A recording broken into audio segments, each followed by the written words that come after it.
Om Swastiastu.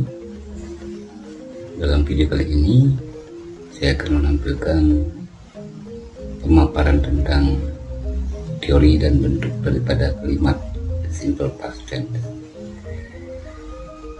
Sebelum kita mulai, silakan berdoa dulu sesuai dengan keyakinan dan kepercayaan kita masing-masing.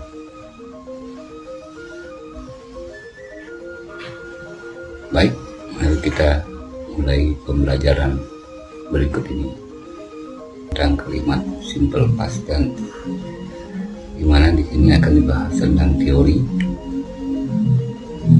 artinya pemahaman daripada kalimat itu, kalimat simple present itu sendiri, dan juga bentuk serta contoh-contoh. Silakan perhatikan dengan baik video berikut ini. Pertama-tama kita bahas tentang teorinya, apa itu simple past tense. Nah, seperti yang nampak dalam video ini, inilah yang dimaksud dengan pengertian daripada simple past tense itu. Nah, silakan kalian baca dengan baik dan pelan.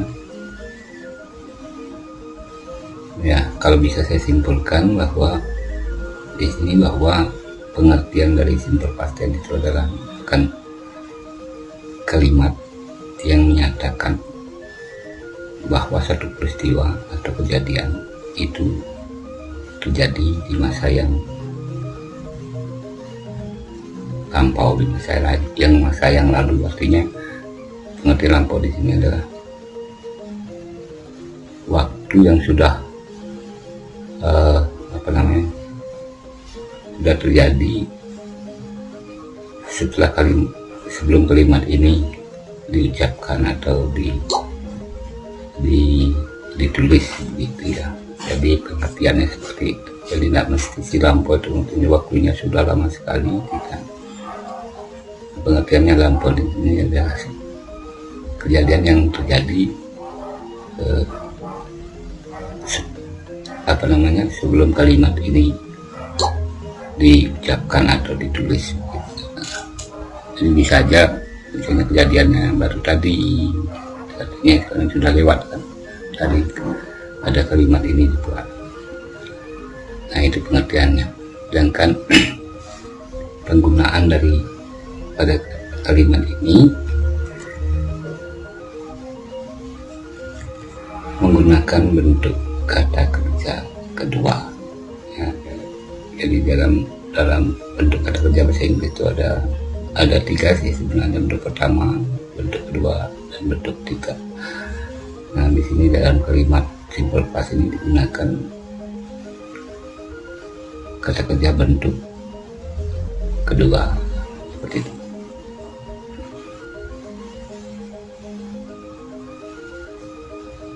Di sini juga dinyatakan dalam video ini, coba lihat di dalam kalimat ini. Sedangkan simple past tense menjelaskan sebuah pekerjaan terus yang sudah terjadi di masa lalu. Nah, itu penekanan. Tapi di sini sebenarnya yang difokuskan adalah waktu kejadiannya saja, waktunya saja. Itu yang jadi fokus. Baik, kita lanjutkan sekarang dengan bentuk daripada kalimat simple past ini. Ya, seperti yang katakan tadi bahwa simple past menggunakan bentuk kata kerja itu kedua ya. Bentuk kata kerja kedua. Nah, bentuk kata kerja kedua itu artinya perubahan kata kerja itu ada tiga. Yang bentuk pertama, dan kalau dalam simple past menggunakan bentuk kedua. Nah, jenis dari perubahan ini ada dua macam. Ada namanya kata kerja yang berubahnya beraturan, ada yang berubahnya tak beraturan. Nah, itu silakan nanti kita coba bahas di materi yang lain. Nah, seperti yang bisa kalian baca di sini, simple past tense ini sangatlah sederhana karena hanya ingin menjelaskan saja kejadian atau aktivitas yang terjadi di masa lalu. Jadi menjelaskan saja. Jadi artinya penekannya pada waktunya saja. Untuk kalimat nominal maksudnya kalimat nominal ini adalah kalimat yang tidak menggunakan kata kerja penuh gitu. Jadi yang digunakan hanya kata kerja bantu. Khususnya di sini yang digunakan, yang maksudkan kalimat nominal kata kalimat yang menggunakan to be sini ya. To be yang digunakan pun bentuknya untuk doa, yaitu was dan were itu nanti disesuaikan dengan subjek atau pelaku daripada kalimat tersebut. Simple past menggunakan kata waktu yang menunjukkan kejadian tersebut terjadi di masa lampau. Jadi itulah penekanan. Misalnya seperti yesterday, last week, last night, last Friday, a year ago, dan lain-lain. Nah, ke dalam perayaan berikut ini coba perhatikan baik-baik. Akan diberikan bentuk tabel dalam bentuk tabel. Jadi bisa kalian perhatikan di sini. Jadi bentuk kalimat itu ada 3 bentuknya. Ada namanya kalimat positif, ada kalimat pernyataan, ada kalimat berita, kemudian ada kalimat negatif. Ada kalimat negatif di sini. Atau kalimat penyangkalan, kemudian kalimat interrogatif. Nah, ada kalimat tanya dan kalimat tanya di sini yang dimaksudkan dalam kalimat sederhana ini adalah kalimat tanya yang tidak menggunakan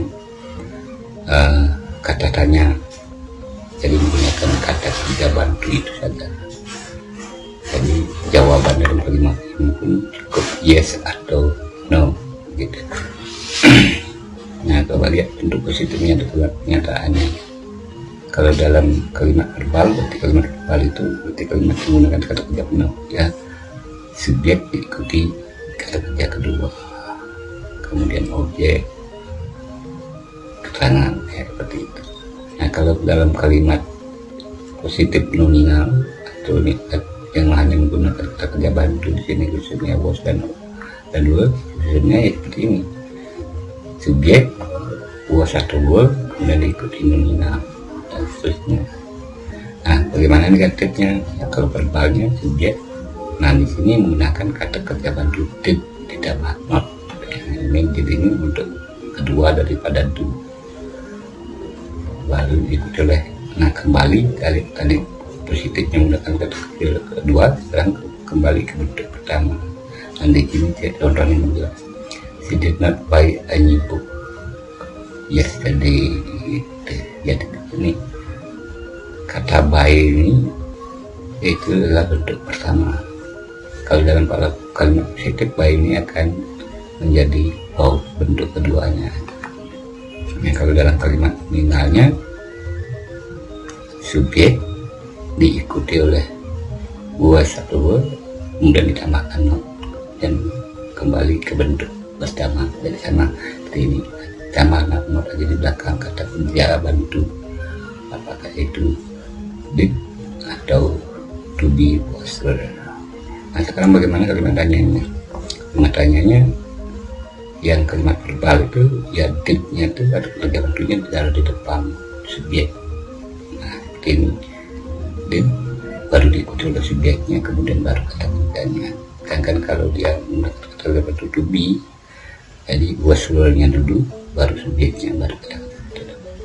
Nah, ini contoh di belakang ini sudah bisa kalian perhatikan baik-baik. Oke.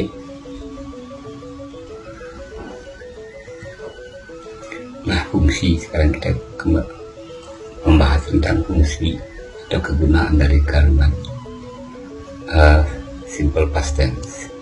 Pertama, simple past tense berfungsi untuk menunjukkan aktivitas yang terjadi di masa lalu. Nah, itu yang menjadi poin pertama.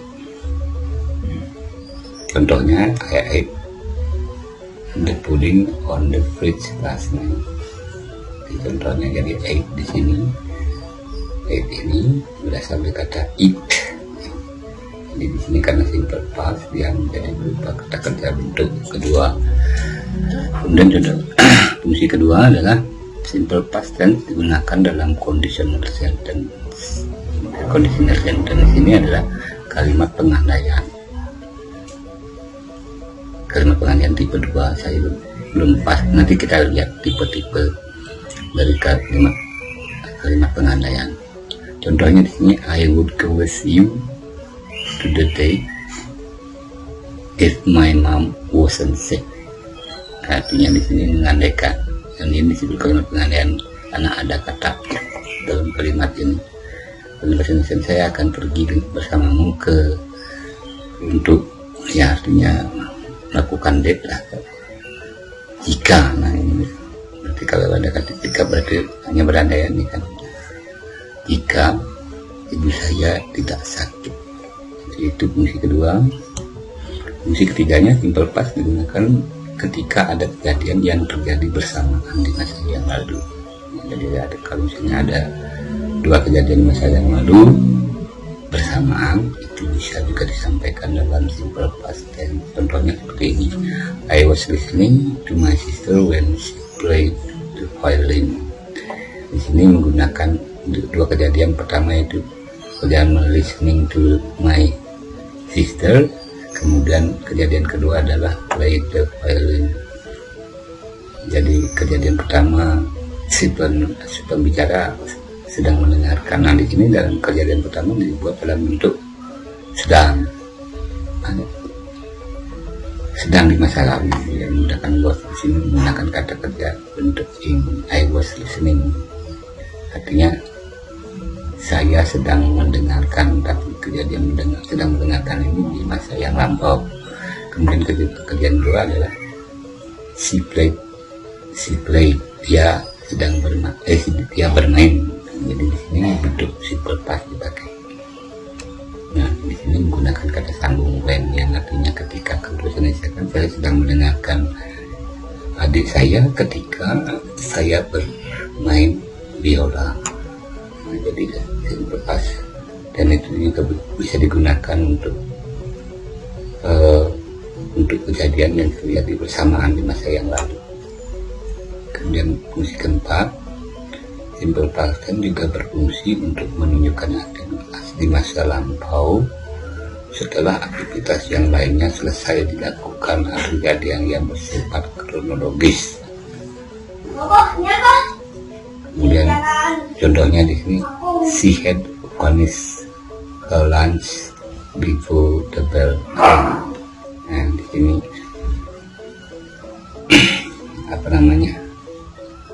kalimat ini sudah sedikit agak rumit karena ini adalah merupakan kalimat majemuk ya, karena ada dua kejadian digabung dalam satu kalimat. Nah ini kalau dalam bahasa Indonesia menggunakan kata sambung atau waktu before ya. Di sini contohnya, she had finished her lunch before the bell rang. Hasilnya penjelasannya, jadi satu kalimat menyebutkan aktivitas masa lalu sudah dilakukan. Di sini sudah dilakukan adalah di masa lalu adalah she had finished her lunch. Dia sudah selesai makan siang ya. Makan siang ini sudah selesai makannya di waktu lampau sebelum bel berbunyi. Yang berbunyi juga di masa yang lampau. Jadi sini keduanya ini jadinya di masa lampau. Nah setelah artinya sebelum bel itu berbunyi dia sudah selesai makan, itu artinya semua kejadian yang terjadi yang lampau. Nah ini nanti kita mungkin membahas dengan kalimat ini, namanya kalimat majemuk, yang nanti mungkin ada waktu-waktu yang luang, atau mungkin nanti kita membuatkan video yang lain khusus tentang kalimat majemuk. Ini sedikit agak complicated ya, menyulitkan. Nah contoh-contoh yang lain coba kita perhatikan dalam kalimat ini. Nah ini contoh berikutnya, berikan I brought you flowers when you was in hospital 2 days ago. Nah silakan atas inisialnya. Kemudian the thief walk through the window to steal your phone. Ya, atas inisialnya diperhatikan. Kemudian contoh ketiga, the plane landed an hour ago.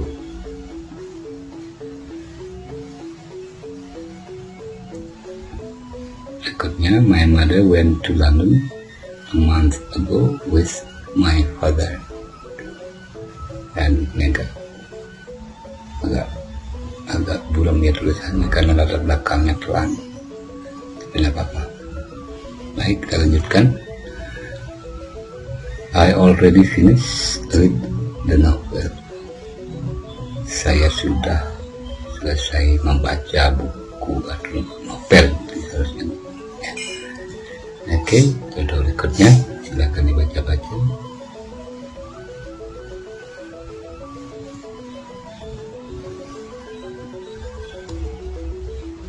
Ya, nanti untuk contoh-contoh yang lain silakan kalian cari di buku-buku pegangan atau buku pendamping, atau kalian juga bisa browsing di internet ya.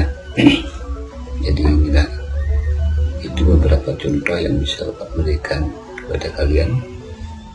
Nanti untuk menambah wawasan silakan cari di sumber-sumber yang baik. Demikian tadi penjelasan saya tentang kalimat simple past. Mudah-mudahan dengan penjelasan tadi kalian bisa lebih memahami tentang kalimat simple past dan bisa membuat contoh-contoh kalimat simple past yang lain. Akhirnya sebagai penutup kata apa ini dengan ucapan Om Santi